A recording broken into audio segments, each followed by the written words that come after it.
Hai guys, selamat datang di Afik Channel. Masih bersama saya Giwadi dan teman saya Sandi dalam acara Ngos-ngosan, ngobrol-ngobrol santai. Ngobrol-ngobrol santai ya. Jadi kali ini pada episode kedua ini ngobrol-ngobrol santai kita masih dengan anak muda yang kisahnya itu penuh inspirasi. Yaitu ada Tommy. Tepuk tangan dong buat Tommy.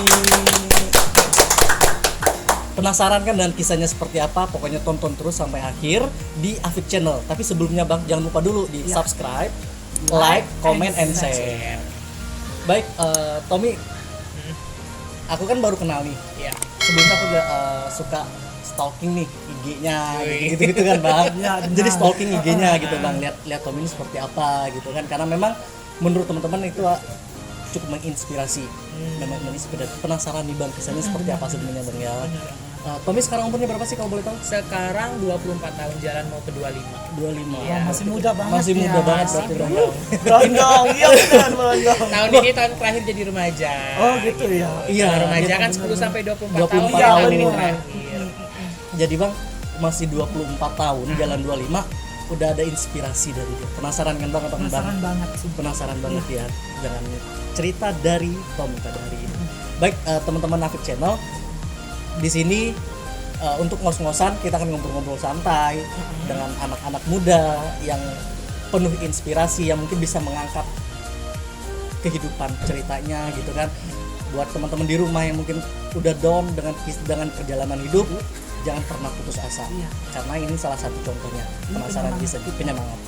Jadi kalau untuk Tommy sendiri ini orang tua masih ada ya? Orang tua sekarang masih tinggal bapak. Kalau ibu udah meninggal tahun 2009 waktu aku kelas 2 SMP. Oh, Ya, Kalau boleh sekarang tahu, masih tinggal ayah. meninggalnya karena apa? Sakit atau Kebetulan ibu waktu itu memang gejala darah tinggi, jadi sempat stroke ringan itu setengah hari. Iya, setengah hari. Jadi paginya itu masih sehat, masih buka pintu. Waktu Tommy ke dapur ngambil handuk, balik ke kamar, dan ternyata udah kena stroke ringan. Itu kejadiannya hanya dalam beberapa menit. Ya, jadi langsung dibawa ke rumah sakit. Jam 12 siang udah gak ada. SMP berarti tadi ya? SMP kelas 2. Oh, kelas 2 Iya. SMP. Berapa saudara sih Tommy? Tiga anaknya? Aku kedua. Oh, anak kedua Jadi ada punya adik. kakak cewek satu, adik cowok satu. Oh gitu. Iya. Udah ada kisah ya Bang ya di awal ya Bang ya. Jangan sedih-sedih dulu Bang ya. Bang Sandi jangan sedih-sedih dulu. mukanya emang sedih. Oh, gitu. Tommy, Oke. apa namanya? Kelahiran putra daerah Bangka Belitung. Iya, asli. Asli Bangka Belitung. Asli dari kecil memang tinggalnya di Gabek ya, di Jalan Yosudarso. Sampai sekarang masih belum pindah. Oh, sampai sekarang belum pindah. Masih Betah ya. mau beli rumah mahal. Jadi sekarang sama ayah ya. Ayah udah nikah lagi tapi pisah rumah gitu. Oh, gitu. Jadi saat tinggalnya sama kakak sama adik di Kakak rumah. udah nikah tuh? Belum. Oh, belum. Oh, jadi beda apa? beda 3 tahun. Oh, masih muda juga ya. Masih muda. Oh, gitu. Berarti sekarang aktivitasnya apa sih? Fokus kerja. Oh, kerja Ya, gitu. fokus kerja sama ya aktivitas lainnya di rumah sih. Aktivitas di rumah juga. Ada maksudnya aktivitas di rumah seperti Kita sering ini kayak ada program-program kayak sekarang nih lagi hektik prakerja kan. Jadi tak bantuin tetangga-tetangga, Oh, saudara-saudara buat daftar prakerja biar dapat iya. aksesnya gitu. Karena kan orang tua sekarang kan misalnya secara teknologi itu nggak terlalu ini, nggak Ya, terlalu iya betul. Ya, aktif masih. dalam aksesnya. Jadi kita bantu fasilitasi mereka buat dapet ini. Membantu. Iya, ini anak muda yang itu Aksesnya membantu. itu aja sih. Selain itu ya kayak kadang kan kalau ada job-job lain kayak TV misalkan ada kayak presenter untuk host. Oh, gitu. Oh, juga. bisa juga gitu ya. Jangan sampai job Tapi jadi itu diambil pesona Bang TV. ya. Jangan ya. Enggak. Bos jangan diambil ya. Terus kita diatur. Tidak diatur. Iya. Nah, kayaknya juga nggak bisa deh ngalahin Bang Gio sama Bang Sandi. Ya. Kita juga banyak belajar. Kita juga belajar dari Gio ya. Nanti ada meet and greet Bang ya. Iya. Kayaknya aku bakalan pertama beli tiket meet and greet. Thank you so much. Jadi Oke. apa namanya? Sekolah Nah, pendidikan terakhir apa sih? pendidikan terakhir S1, jurusan akuntansi. Oh, S1 akuntansi. ekonomi, jurusannya akuntansi. Oh, gitu. Di Bali. Balun Hijau. Di UBB. Tapi dia benar masih muda banget, udah kerja, udah ini ya udah tamat S1 gitu ya. Iya. Mudah-mudahan. Berapa tadi 24 ya, Bang ya? 24 24. tahun dengan udah kerja. Kalau ini tadi dari Tommy sendiri Mm-mm. sekarang kerja di Kerja di BKKBN, Badan Kependudukan dan Keluarga Berencana Nasional. dua Wow. anak cukup. Dua anak Iya kan, dua cukup. anak cukup Iya, kan, dua anak cukup. Sekarang udah beda. Oh, apa sih? Tagline-nya berencana itu keren. Oh, berencana itu keren. Keren. Oh gitu. Iya. Oh, iya. Kalau dulu kan BKKBN tagline-nya dua anak anak cukup, Dua anak kan. cukup. Iya, Iya, iya. benar. Di 2020 ini kita ada rebranding. Jadi kayak ngenalin program deh jadi. Iya, nggak Nggak apa-apa ya. Nggak apa-apa. Oke, jadi kita udah ngelakuin rebranding. Jadi nggak dua anak cukup lagi, tapi lebih ke berencana itu keren. Oh, berencana itu keren. Mantap. Jadi sekarang nggak penting lagi mau 2 anak, selama dia mau 4 anak, 5 Iya. anak tapi berkualitas. Iya, benar. Oh iya, Nggak iya. masalah. Iya, karena kan patokannya mungkin kan sebelumnya itu kalau dua anak itu mungkin lebih Iya. lebih ini ya terencana gitu, Terencana. dan jadi pendidikan atau Jadi sampai sekarang lebih nggak dipermasalahin lagi, yang penting dia keluarganya itu memang berencana dari pernikahannya, nanti anaknya pengen sekolah di mana, kerja di mana, semuanya kayak kayak seperti apa itu memang Iya. udah terencana kan. Itu memang harus penting ya, penting banget ya. Itu harus kita, maksudnya harus merencanakan. Iya dong. Penting banget. Bayangin di satu keluarga nggak punya perencanaan, nanti pengen besoknya kayak gimana, terus ekonomi keluarganya gimana. Istilahnya kayak kita syuting nih misalkan ya, kita syuting nggak ada persiapan. Oh nanti langsungnya siapa sih, kameramen di mana, letaknya di mana, kayak gitu. Ibarat seperti itu bakalan kacau kayak gitu. Oh, Oh, jadi tugas Jadi kalian harus gitu ada ya? Iya, tugas kami itu memastikan bahwa Indonesia ini punya keluarga-keluarga yang berkualitas. Keren, keren, keren. Nah, Tapi udah ini PNS atau gimana sih? alhamdulillah udah. Oh, alhamdulillah udah. 24 tahun masih muda. Itu makanya aku Iya. bilang kan. Ini kan yang dibilang. Tapi aku penasaran nih, Tommy. Ini kan katanya Tommy ini cukup menginspirasi orangnya, Bang. Iya, Bang. Dia kan memang sih masih muda, udah Iya. PNS hebat lah ya, Bang ya. Iya, hebat banget. Hebat banget berarti kan. Nah, itu kan di balik perjuangan Tommy nih untuk jadi PNS itu apakah langsung bisa kayak gitu? Maksudnya apakah Tommy setelah selesai pendidikan langsung tes PNS atau gimana sih? Jadi kisahnya, aku kan lulus di UBB itu di tahun 2017. Lulusnya 3 tahun 7 bulan. Itu 3 tahun 7 bulan udah selesai cepet sidang skripsinya. Cepet banget ya. S1 ya? S1 selesai skripsinya. Kita kan kalau 3,5 tahun tuh udah ngambil skripsi kan. Iya, benar. Nah, itu kan alhamdulillah selesainya di awal sidang. Setelah itu aku kerja di salah satu perusahaan tambang pasir di Bangka Belitung. Iya. Tapi operasionalnya di Bangka Selatan, tapi kantornya itu ada di Pangkal Pangkal Pinang, Pinang. tidak jauh dari rumah. Oh. Cuman aku kerjanya sih 2 bulan. Dua bulan. Oh, 2 2 bulan. 2 bulan. Aku mundur karena pada saat itu memang lagi ini, kebetulan aku pengennya ngajar gitu. Jadi sempat ngajar les gitu. Jadi sempat di rumah aku bikin les. Aku juga ngajar di salah satu tempat kursus di daerah Masjid Jami. Itu ada lembaga kursus. Juga aku juga kayak ngajar anak-anak private gitu ke rumah-rumah. Oh gitu. Ya. Tapi kan Jadi- cita-citanya apa sih, guru atau apa sebenarnya? Enggak. Enggak. Cuman Lebih memang ke suka passionnya aja gitu. ya. Nah, jadi aku kayak sebenarnya basicnya pendidikan aku kan sektor publik. Jadi kayak pekerjaan sekarang memang di sektor publik ya, di sektor pemerintahan. Tapi aku ngerasa aku punya passion di kayak ngajar kayak gitu. Kayak Oh gitu.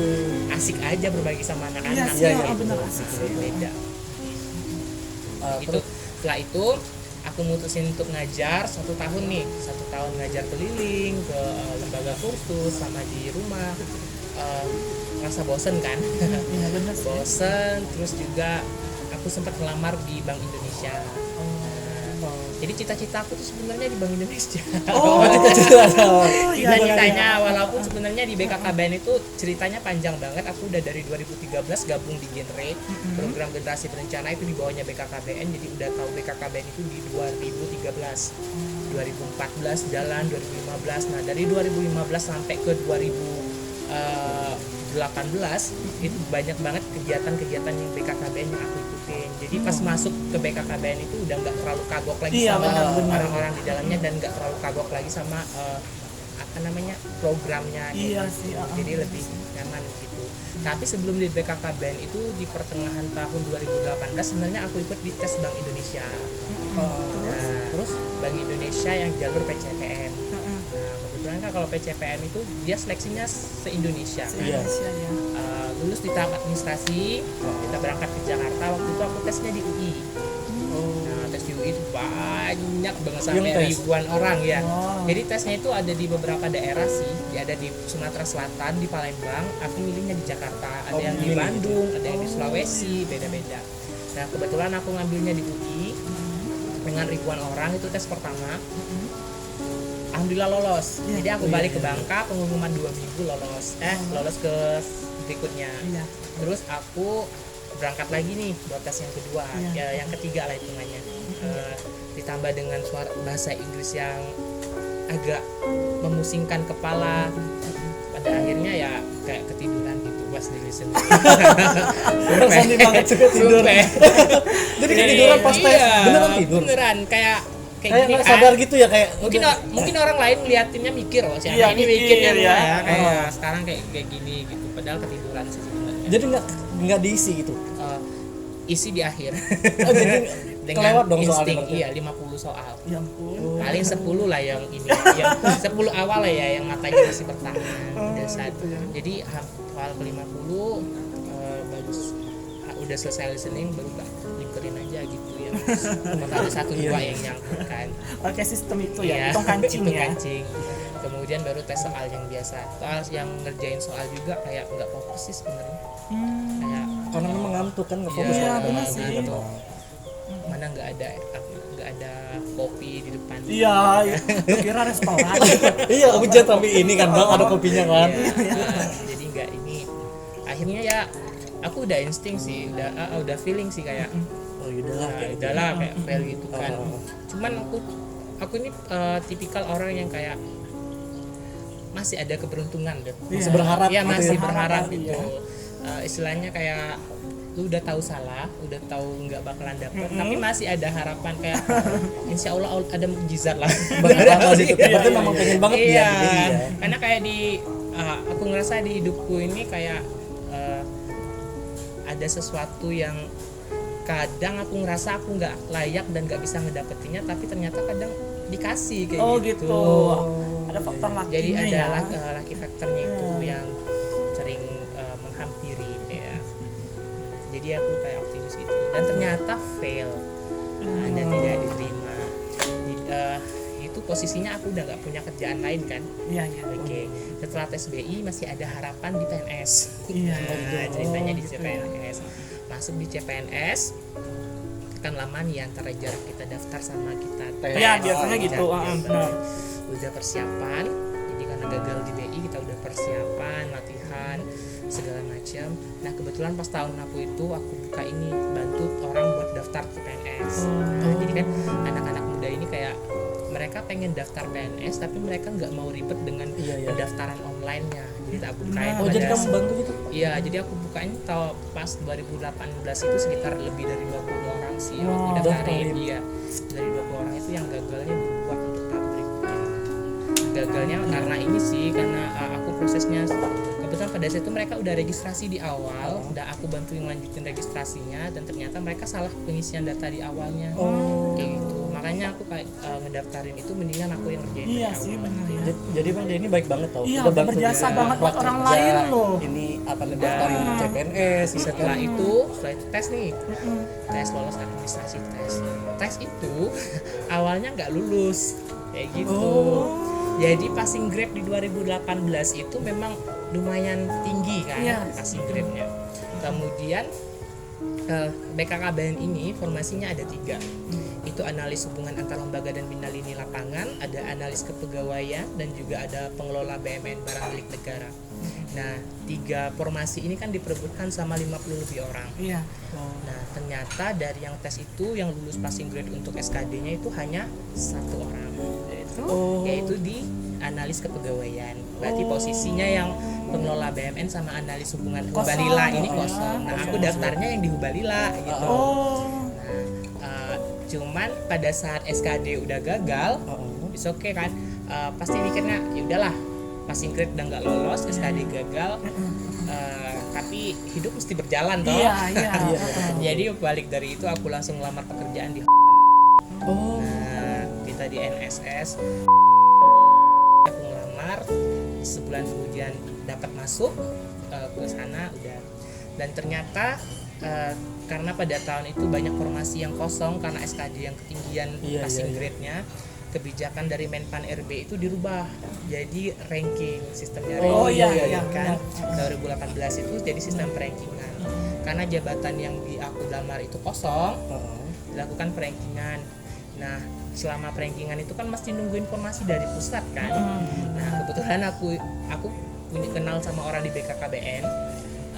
Jadi minta rekapan nilainya, jadi bisa ngitung dulu kira-kira bakalan masuk masuk apa nggak? enggak Iya, gitu. Jadi benar. punya extra time lah buat belajar Iya, lebih gitu benar, kan. benar, benar. Udah aku hitung-hitung kayaknya aku dapat di peringkat kedua, dan ternyata memang sesuai hitungannya pas pengumuman di alhamdulillah, peringkat Bang, ya. kedua. Luar biasa. Peringkat kedua loh ya, bukan peringkat pertama. Iya, nggak Kan apa-apa. kalau SKB itu 3 orang kan. Iya, 1, 3 2, orang, 3. benar. Peringkat kedua it's okay. Ternyata aku harapannya tesnya di Bangka Belitung. Gitu. Terus? Ternyata tesnya kita di BKN kantor regional di Sumatera Selatan di Palembang. Palembang. Aku mikir loh, aku bimbang banget pada saat itu. Pertama, pertimbangannya aku baru kerja di Honda. Iya, benar. Which is itu baru setengah jalan, Iya. belum terima gaji. Belum 1 bulan ya. Iya, belum terima gaji. Terus mesti berangkat ke Palembang. Palembang itu butuh biaya ya, tiket lah, minimal tiket Iya, PP sama benar. sama Iya. makannya minimal 1 juta lah. Iya. Itu pertimbangan kedua. Pertimbangan ketiga, aku ada di posisi kedua, yang artinya probabilitas aku buat lolos ya lebih rendah dari yang peringkat 1 dong ya. Ya mikirnya benar. gitu, Iya, ya jadi kita mikirnya mikirnya gitu kan. iya. Bang. Cuman kembali lagi aku mikirnya optimis. Ini kan tesnya di Palembang. Semoga aja yang peringkat 1-nya males pergi ke Palembang. Iya, Males keluar duit. benar. Harapannya. Kita ada Iya, harapan benar. untuk kita Mungkin juara berharap. 3 ini juga mikirnya kayak peringkat 3 ngapain lah ke Palembang Iya, jauh-jauh iya, kok enggak iya. lulus juga. Ternyata aku disupport sama ayah kan. Udah berangkat aja, dikasih sekian. Ada temanku juga yang ngasih, si orang BKKBN juga itu yang sampai sekarang masih sering ini. Nah, dikasih ongkos berangkat. Jadi teman-teman aku memang benar-benar support banget. Dan aku ngerasa mereka bagian dari salah satu kenapa aku kayak gini sekarang. Disupport banget, kayak ada yang support material, ada juga Iya, yang support benar. moral kan. Mereka bilang pokoknya kamu harus ikut, nggak mau tahu gimana caranya, pokoknya harus berangkat kayak gitu. Jadi berangkat, misalkan hari tesnya itu hari Senin, aku berangkatnya hari Minggu karena pengen cek lokasi dulu kan. Berangkat hari Minggu, tes di SKB. Nah, aku kan kalau udah memetakan nih, berarti lawan aku skornya sekian.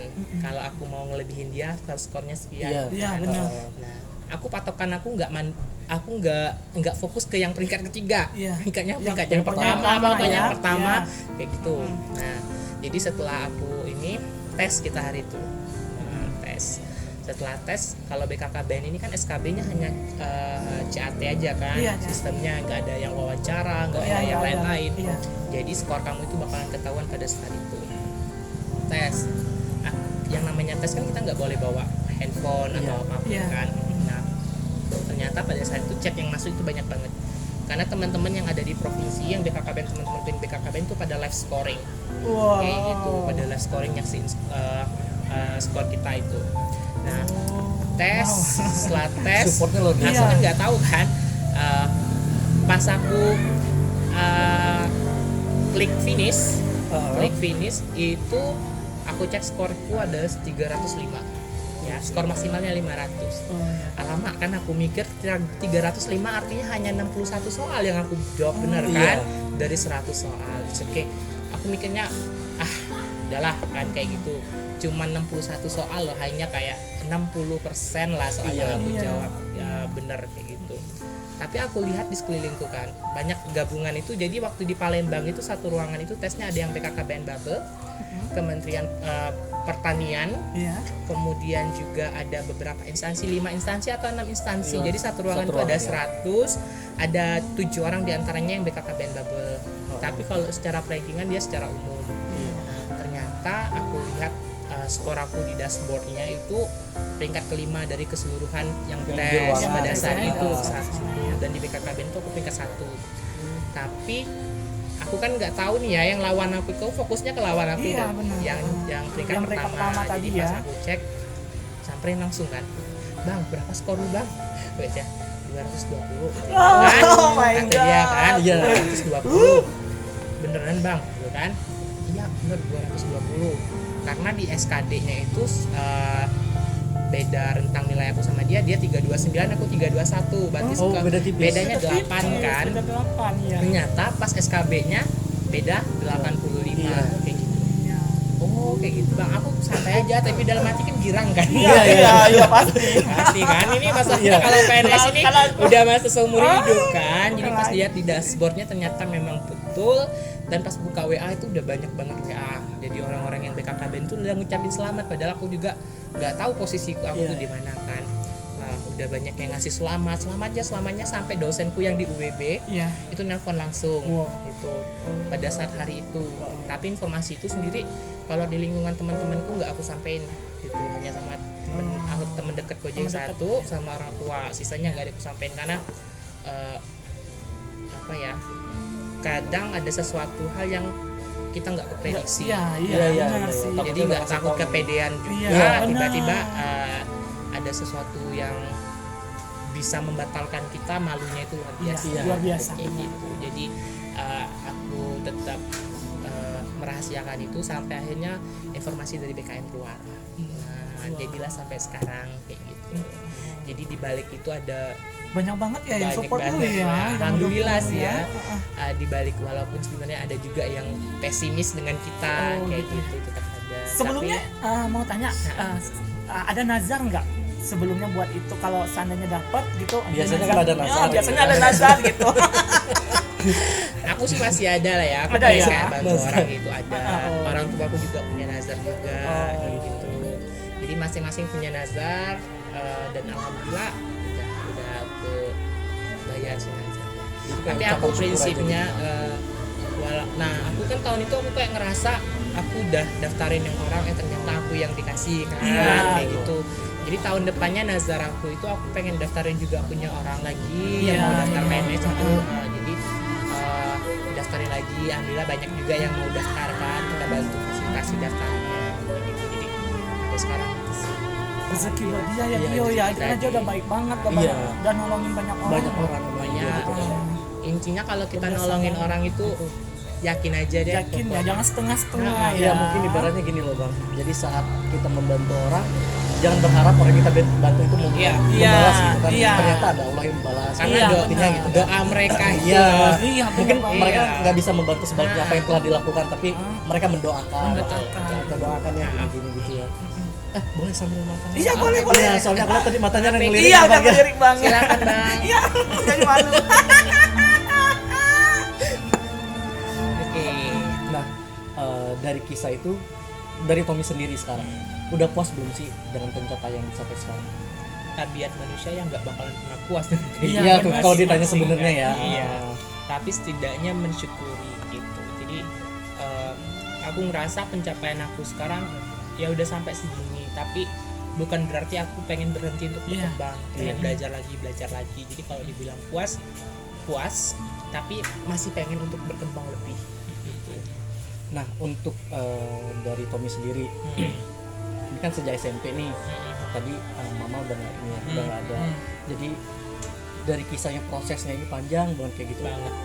Ada nggak sih kangen misalnya kayak ma kayak gitu? Aku minta izin, aku pengen ini tuh biasanya kan ada nih bang ya orang Iya, kayak gitu. iya. Dari Tommy sendiri ada nggak sih? Sering sih perbedaan itu beda banget ya antara orang yang masih punya pola asuh dari ibunya dan juga yang enggak. Tapi aku ngerasa dengan ketiadaan mama dan dengan ketiadaan ibuku, artinya aku harus berusaha lebih gitu. Iya. Itu yang juga sempat jadi pujian dari guruku waktu SMP. Istilahnya dia membandingkan aku sama beberapa temanku yang ibunya atau orang tuanya, salah satu orang tuanya meninggal, secara prestasi mereka unggul. Tapi aku sendiri merasa bahwa itu pacuan buat aku bahwa pas ibu meninggal itu kayak kita dalam hati itu pasti pernah berjanji bahwa bakalan jadi orang yang jauh lebih baik dari Iya, sekarang, walaupun tanpa ibu toh masih ada ayah juga yang selalu mendukung gitu. Kayak gitu. Kadang-kadang kepikiran juga sih. Aku pikirnya kayak gini, yang paling sedih ya. Gengsi aku paling sedih itu pas aku wisuda. Wisuda UBB kuliah. Iya, benar. Iya, iya. Nah, waktu itu kan aku jadi mewakili 700 wisudawan itu untuk pidato di depan. Nah, aku yang mewakili 700 wisudawan itu. dan aku pas openingnya aku udah langsung ini Meneteskan air mata. biasanya kan kalau orang yang terhormat itu rektor dan lain sebagainya. Iya. Kalau aku enggak, aku yang terhormat ayahanda tercinta Iya. yang hari ini sudah hadir, Hmm. ibunda tercinta yang saat ini sudah senang berada di surga kayak gitu.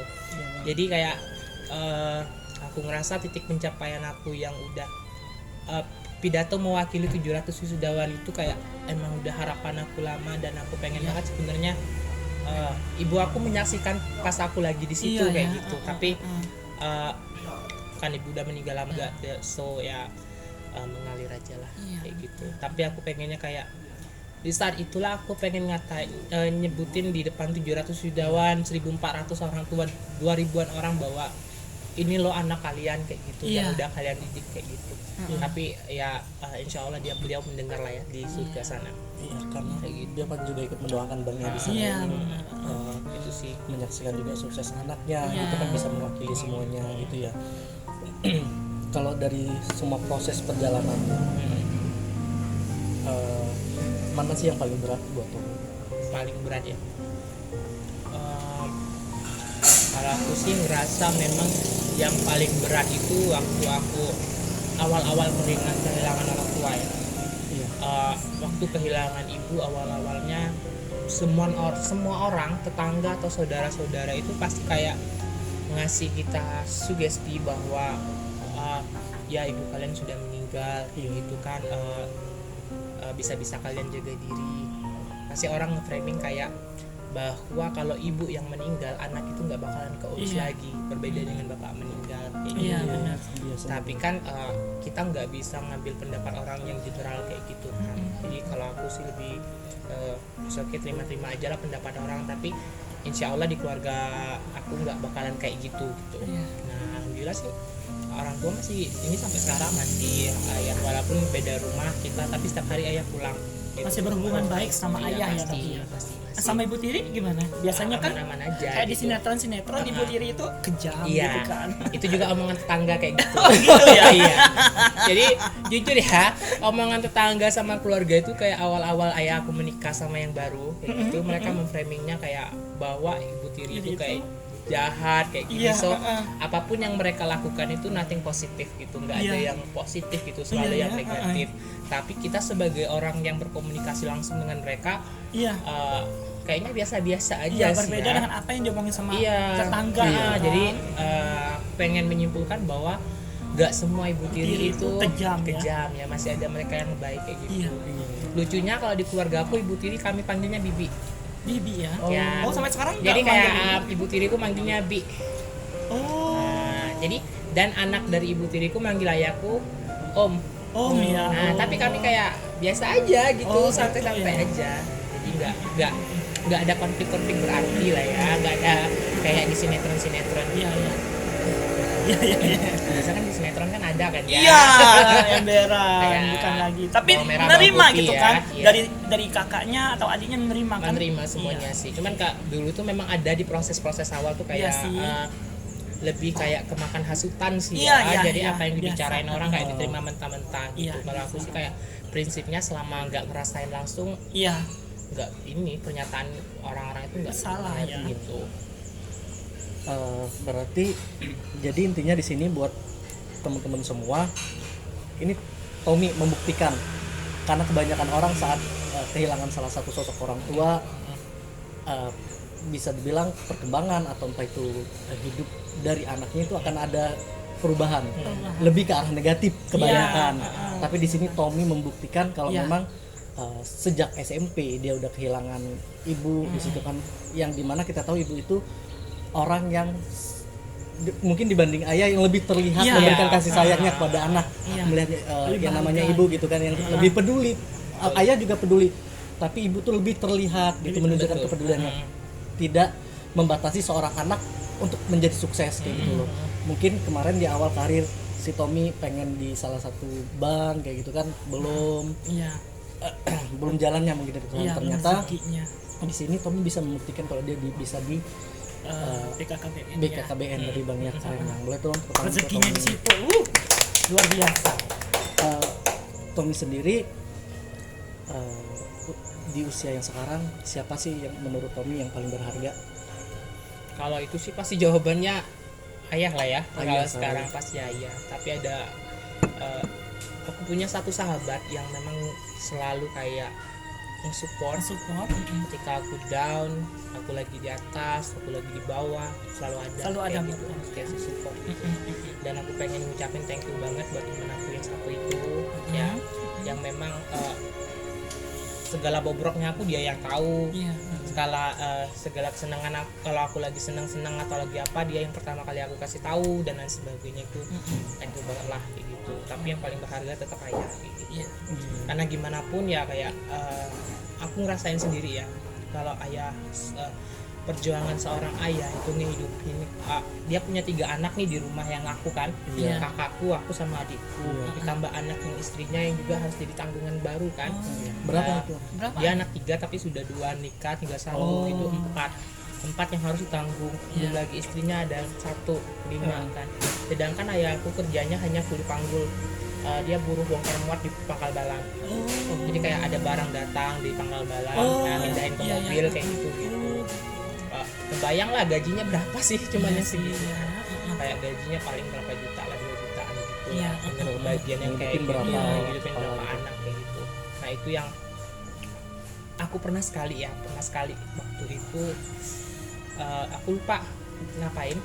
Aku datang ke tempat kerja ayahku gitu kan. Datang ke tempat kerja ayahku bawa motor. Nah pas aku lihat ayahku lagi di atas mobil ya, lagi dengan pakaian kayak gitu, lagi mindahin barang dari mobil itu, aku langsung diam, jadi nggak jadi nyamperin ayahku, aku diam, aku langsung balik pulang nangis kayak gitu. Jadi kayak Ya gini loh, ini usaha ayah gitu. Kita di rumah kayak menikmati hasil orang tua, tapi orang tua kita di sana ternyata kayak gini loh pekerjaannya. Hidup itu keras banget. Nah, tapi itulah orang tua sekeras-keras seburuk-buruk pekerjaan mereka, seberat-berat pekerjaan mereka di sana, mereka nggak pernah menampilkan itu di depan anak-anak mereka.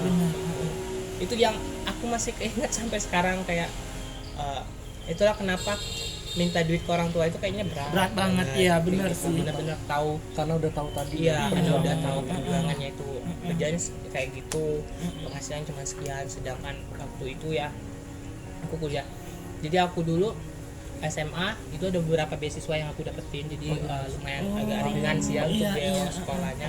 Tapi tetap kayak jajan itu masih minta lah ya, karena belum bisa kerja kan. Pas lulus, sebelum kuliah aku udah kerja, aku jaga fotokopian. Nah, aku jaga fotokopian itu sampai 2 tahun lah, 2 atau 3 tahun. Jadi kayak gaji itu buat jajan aku. Aku kuliah full beasiswa. Jadi full beasiswa dari awal masuk sampai lulus itu free biaya kuliah, sampai sama dan juga dapat uang jajan 600.000 per bulan waktu itu. Jadi lumayan lah ya, ditambah dengan gaji aku kerja tadi.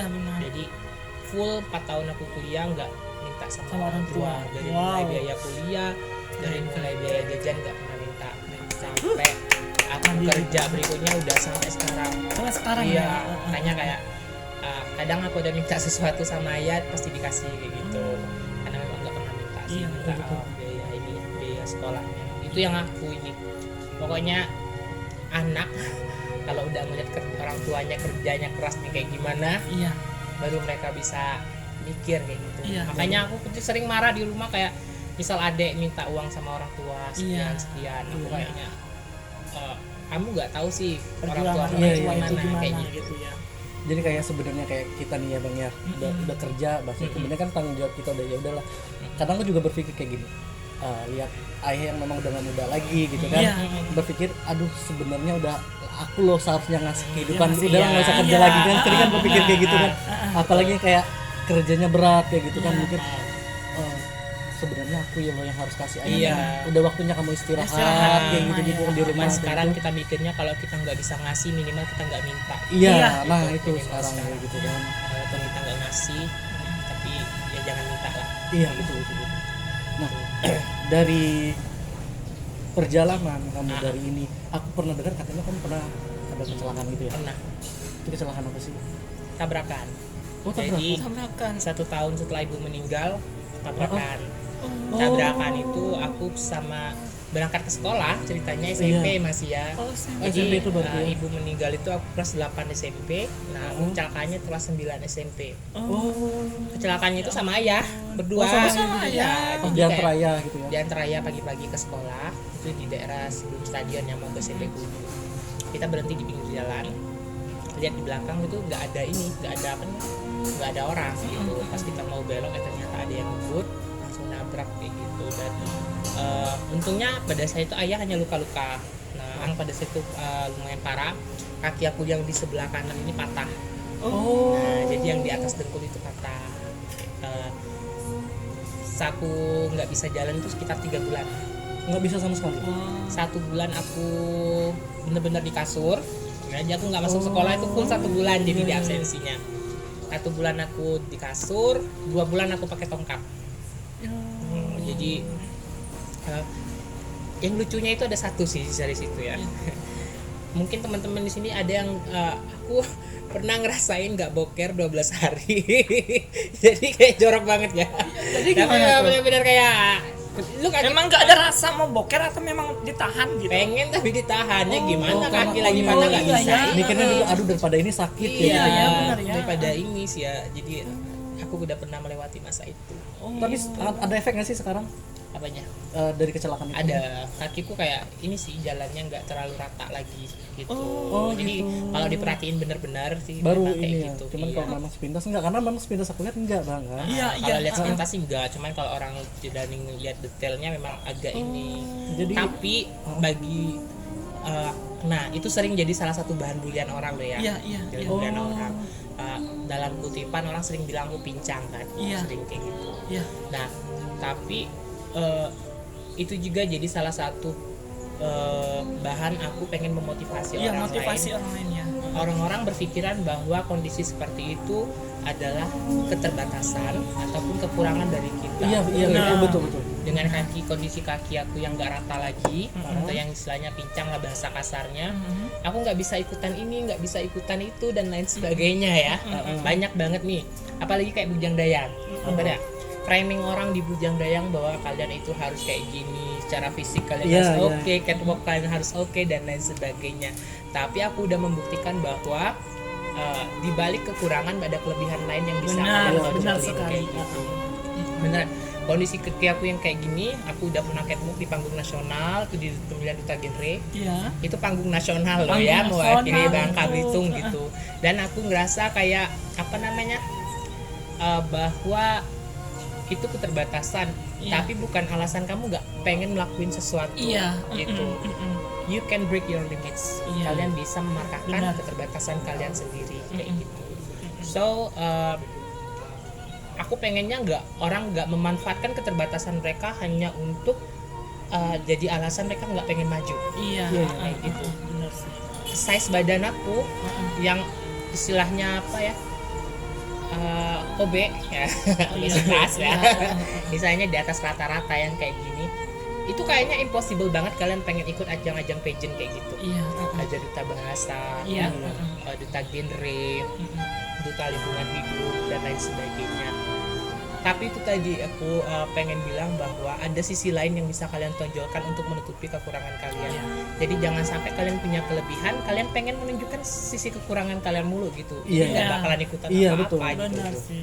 Jujur dengan kondisi keterbatasan aku yang masalah kaki aku kayak gini, masalah postur tubuhku yang berat, aku udah selesai ngelewatin panggung nasional duta genre Bujang Dayang, aku bisa dapat bujang intelijensia, di duta bahasa juga aku dapat juara ketiga, di duta lingkungan hidup aku juga masuk ke 10 besar. Ternyata banyak banget ya. Iya.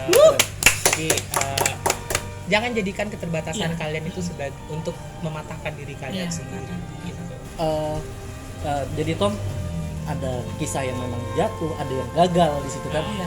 Dari sosok Tommy sendiri menyikapi suatu kegagalan itu seperti apa sih? Kegagalan bukan berarti kita harus berhenti untuk melakukan itu. Betul. Setiap orang punya goal bahwa aku mesti berhasil pada satu sisi gitu. Nah, aku sering gagal misalkan kayak lomba ya, misalkan Iya. lomba pidato nih. Iya. Aku sering lomba pidato gagal. Nah, gagal itu justru harus jadi pacuan bagi kita. Iya, Aku motivasi. gagalnya di mana sih? Iya. Nah, kayak gitu. Jadi bahan pembelajaran. kamu pernah misalkan waktu lomba pidato di kantor bahasa tingkat Bangka Belitung ya. Iya. Nah di situ aku juara kedua. Nah, juara kedua bukan gagal sih sebenarnya, tapi kenapa sih nggak bisa di posisi Iya, satu iya. kan? Aku pelajari bahwa ternyata kayaknya juara satunya ini loh, juara ketiganya kayak gini. Nah itu yang aku pelajari dari mereka, dan aku ikutan lomba lagi hanya di juara pertama. Kayak gitu. Jadi kayak gagal itu jadi bahan introspeksi dan pembelajaran Iya, bagi benar. kita kayak gitu. Ada juga kegiatan-kegiatan lain yang aku gagal juga, aku belajar dan alhamdulillah aku bisa. Kayak misalkan PPAN, Pertukaran Pemuda Antar Negara. Iya. Aku pernah ikut di tahun 2014 Lama banget 2014. ya. Aku ikut itu gagal. Di tingkat kota pun gak lolos kayak gitu. Nah ternyata aku pelajari dari gagal, oh ternyata aku kurangnya di sisi ininya, dari sisi Iya, ini. iya. 2016 aku ikut lagi, dan alhamdulillah di situ Lulus. berhasil Iya. kayak gitu. Nah jadi itu tadi, jangan sampai kita gagal terus kita down. Kebanyakan orang, teman-teman pun ya, teman-temanku sering aku kasih tahu bahwa nggak apa-apa kamu gagal di langkah pertama, karena kamu habisin dulu jatah gagal kamu, pada akhirnya kamu akan sampai di titik keberhasilan. Iya. Keren. Banyak orang itu malu untuk memulai sih sebenarnya. Kalau udah gagal ya, Iya. apalagi udah gagal gitu, Apalagi mau udah lagi. gagal. Iya. Contohnya aja ya, Bujang Dayangnya. Banyak orang malu untuk memulai ikut lomba Bujang Dayang. Tuh, banyak Iya. orang malu. Tapi sekali ikut, semua duta diikutin. Iya. Oh ya, kayak gitu. benar. Jadi ya langkah 1000 itu dimulai dengan langkah pertama sih. Iya. Keren loh Bang. Jadi ya. Oke, jadi ya buat teman-teman yang pernah merasakan gagal, ya habisin aja jatah gagal kalian. Iya. Kayak gitu. Pasti ada satu sisi nanti kalian akan berhasil terus. Iya. Betul. Nah, jadi aku teman-temanku juga ada yang dulunya gagal lomba, gagal ini gagal. Sekarang menang mulu. Nah, dan karena Juara memang satu, itu juara tadi satu, dia, juara dia sampai ngambil juara pelajarannya satu. dari situ tadi. Iya. Selama kalian gagal itu introspeksi gitu. Iya. Jangan gagal, ada orang yang gagal ngerasa, sebenarnya aku dong yang menang, kenapa mereka Memaksa. kalah? Nah, itu memaksakan diri, nggak mau introspeksi. Iya, benar sih. Harusnya mereka pelajari dari yang kalah itu seperti apa. Jadi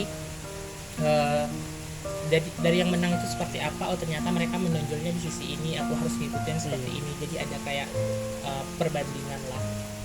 Jadi kita lebih compare each other lah, membandingkan satu sama lain. Nah, Tom, dari semuanya nih, dari mulai karir sampai kehidupan, pesan apa sih Tom yang pengen Tommy sampaikan kepada teman-teman semua? Aku sih pengen nyampein kalau bahwa setiap orang itu punya keterbatasan di dalam hidupnya, baik keterbatasan ekonomi, keterbatasan secara fisik, ataupun keterbatasan secara kemampuan. Tapi keterbatasan itu bukan berarti kalian harus menutupi ataupun tidak ingin menonjolkan kelebihan kalian. Gitu. Kita hidup bukan untuk dikasihani, oke? Iya. Kita bukan hidup untuk dikasihani. Iya. Ekonomi kalian buruk, ekonomi kalian rendah, bukan berarti kalian tidak bisa melakukan apa-apa. Banyak orang yang nggak mau kuliah karena mereka mikirnya, oh orang tua saya nggak sanggup dan lain sebagainya. Itu adalah perspektif yang salah bagi aku kan. Iya. Seharusnya kalau kalian pengen kuliah, nggak ada orang secara ekonomi nggak mampu, ya udah kalian cari aja beasiswa. Sekarang banyak banget lembaga yang pengen membiayai kalian kuliah selama kalian mau kuliahnya dengan benar. Bisa ngajuin proposal sana sini, beasiswa Iya. juga banyak banget sebenarnya. Iya. Mau nggak kalian nyari? Iya, Nah, asal itu ada salah kemauan satunya. ya. Iya. Itu ekonomi. Fisik seperti yang aku jelasin tadi bahwa nggak apa-apa kalian kondisinya seperti aku dengan kaki yang udah nggak rata lagi dan sebagainya. Bukan berarti kalian nggak bisa mengikuti ajang-ajang yang memperhatikan fisik.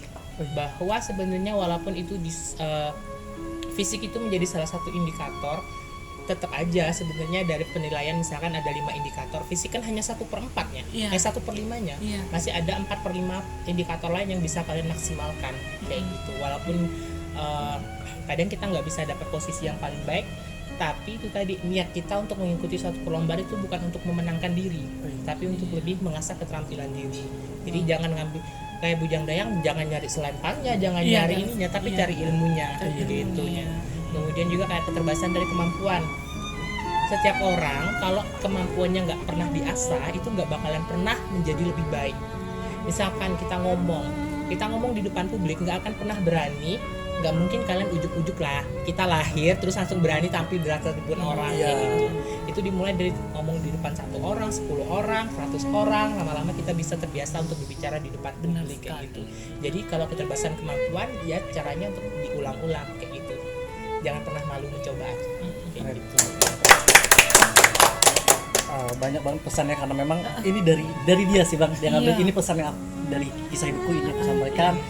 Jadi buat teman-teman semua yang udah nonton pada episode kali ini Tommy dia udah kehilangan sosok orang tua sejak dia SMP. 1 tahun kemudian dia kecelakaan, dia mencoba meraih karirnya itu, bangkitnya itu sempat gagal dan sekarang kalau bicara puas memang belum puas, tapi dia sudah paling tidak menunjukkan ini loh aku. Dengan orang yang menyebutkan dengan fisik seperti ini, dengan latar belakang perekonomian seperti ini, dengan kasih sayang mungkin bisa dibilang 1 orang tua sejak SMP, dia bisa membuktikan dia seperti paket lengkap. Dengan orang tua yang memang mensupport 2 orang tua, yaitu tadi kekuatan mungkin ibu juga ikut mendoakan Tommy di sini. Boleh dong tepuk tangan buat Tommy. Keren. Satu lagi sih pesan aku buat teman-teman semua, bahwa ketika kalian sudah di posisi manapun, yang terpenting adalah kalau bagi aku kesuksesan itu bukan tentang posisi aku sebagai apa, tapi aku ngerasa bahwa sukses kalau orang-orang yang ada sekelilingku itu jadi sukses juga kayak gitu. Jadi kayak kita influence orang lain biar orang lain itu yang dari nol juga bisa jadi lebih sukses gitu, bisa lebih sukses dari kita, dan itu arti kesuksesan bagi aku gitu. Bukan karena posisiku jadi PNS, posisinya kayak gini juara 1 dan sebagainya, enggak. Aku lebih bangga kalau misalkan nih aku temenan sama Bang Sandi yang awalnya enggak pidatonya masih bicara di depan publiknya masih terbata-bata, terus kita temenan, kita sharing, ternyata jadi juara 1. Nah itu bangganya itu luar biasa dibandingkan kita sendiri kayak gitu. Jadi lebih ke kita lebih akan sukses kalau orang di sekeliling kita itu juga lebih sukses dari kita itu. Baik teman-teman semua, kayaknya ini udah dingin Bang. Ini udah nggak dingin malah ininya kan. Jadi mungkin episode kali ini kita cukup sampai di sini dulu. Jadi buat pelajaran buat teman-teman semua di rumah, jangan jadikan kekurangan itu untuk membatasi kalian untuk maju. Betul. Gitu. Jadi buat teman-teman semua di sini, pada dasarnya jangan dijadikan kekurangan itu untuk membatasi kita untuk maju. Kita bisa lihat dari Tommy di sini kan kisahnya itu luar biasa, sangat menginspirasi. Jadi buat teman-teman semua yang di rumah, tetap yang muda yang berkarya, yang muda yang berinspirasi. Masih di ngos-ngosan, ngobrol-ngobrol santai. Dah. Oke, thank you.